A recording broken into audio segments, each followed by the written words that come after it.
Mark my words. The wicked propaganda depicted in this visual is that the Savior of all mankind and champion of children would have anything at all to do with the evil COVID jab. Oh, I wish that I were of sufficient spiritual strength and stature to raise clenched fists to the heavens and rant as did the ancients like Moses, the Apostle Paul, and even the Savior himself.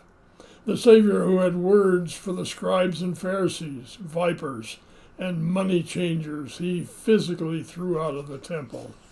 I would damn those who most certainly, incrementally, and eventually consign children to isolation, vaccination, disability, and COVID mandemic death. Where I have sufficient spiritual strength and stature, I'd rain hellfire and brimstone down, sentencing those devils to an everlasting torment weighted more than millstones beneath the eternal confines and fires of hell. Hell, and altogether too fine a place for their everlasting torment. Are you prepared to testify under oath here today that COVID-19 is a bioweapon? Yes, I am.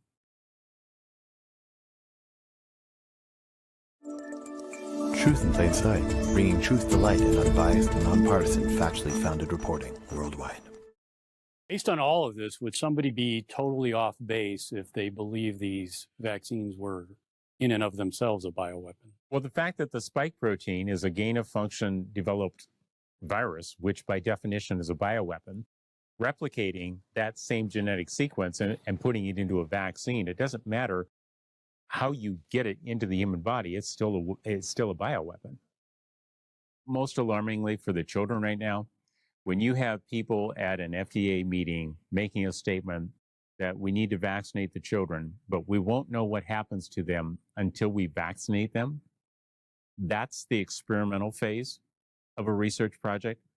And as of 1947, I thought that we had officially, although it's very clear from the Tuskegee Airmen and other studies that have been done, paid for by the US government, that it seems that our leaders don't have a problem experimenting on our elderly, on our police officers, on our first responders, on our doctors and nurses, on our general public, and now apparently don't have a problem experimenting on our children. So if you were advising, for example, the Texas Health Commissioner on how to fight this attack, what would you recommend? Well, it goes back to one of the statements I made earlier. When you're doing something in medicine or science of any sort, and there's a bad outcome, you quit doing it. You know, if one of my medical students came up to me and said, well, Dr. Fleming, it didn't work the last few times we gave this medication to somebody and they had a really bad outcome, but I want to try it again because maybe it'll work this time, I'd probably kick them off the rotation. We don't keep repeating the things that cause the problem. All the evidence shows there's no statistical benefit to using these vaccines. The mass vaccination has caused pressure selection of these variants. It has produced significant adverse effects in the people it's been given to. The FDA has admitted during its EUA documents for children that we won't know what it does to our children until we experiment on our children. It's very clear. These vaccines have done nothing to solve the problem. They need to be stopped. The companies need to be held legally accountable. The questions about why all these codes and treaties that we claim that we honor are being abused needs to be addressed.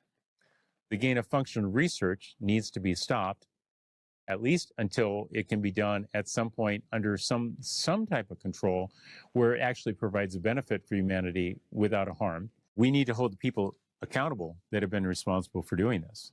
They have violated the Biological Weapons Convention Treaty. They have violated the Nuremberg Code.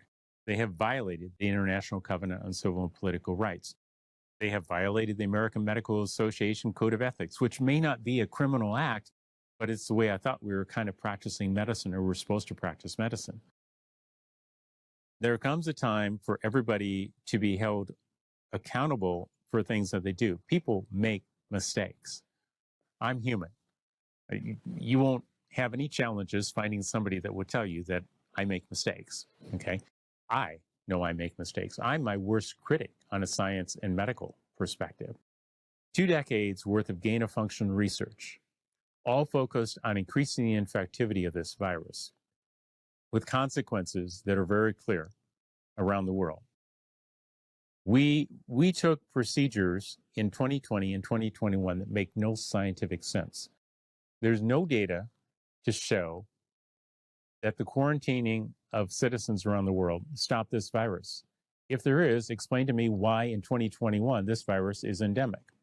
It didn't stop it. Physicians abandoned the practice of medicine for a variety of reasons. Some of them might have literally thought they were doing the right thing. Many of them did it because they were told there were no treatments. And who told them that? Agencies out of the federal government. The federal government, run by Fauci and Collins and other people, those agencies don't practice medicine. You don't call them when you go to the hospital. Your physician practices medicine. That's the person you see that takes care of you. We have interfered with the practice of medicine. We have interfered with physicians feeling like they could practice medicine. For the physicians who haven't bothered to actually measure treatment outcomes but are espousing a number of drugs, I encourage them to actually get the quantified, measured data to see whether they work or they don't work. But at least they're trying something, which is kind of what we used to always do before we figured it out. I was there when HIV hit the scenes. We didn't know what we were doing. So we worked. We winged it. We treated symptoms. They were short of breath. We gave them breathing treatments. 2019, we quit giving breathing treatments to people short of breath, even if they were wheezing, because, well, there was no treatment, right? All the things that we did in science and medicine was thrown out the windows. We locked down a society. We put fear into everybody's heart. We told people to quit believing people who might tell you something different. We quit challenging the scientific paradigm. In science, we're always debating. Anybody who thinks that physicians and scientists are just this jolly group of people that are constantly agreeing with each other, no, scientific debate is constantly had. Physicians frequently will talk amongst ourselves and debate what should or shouldn't be done, but that's a free exchange of ideas. That hasn't been done. It needs to be holding accountable the people that caused this chaos, this mayhem to begin with, and stopping it from occurring again.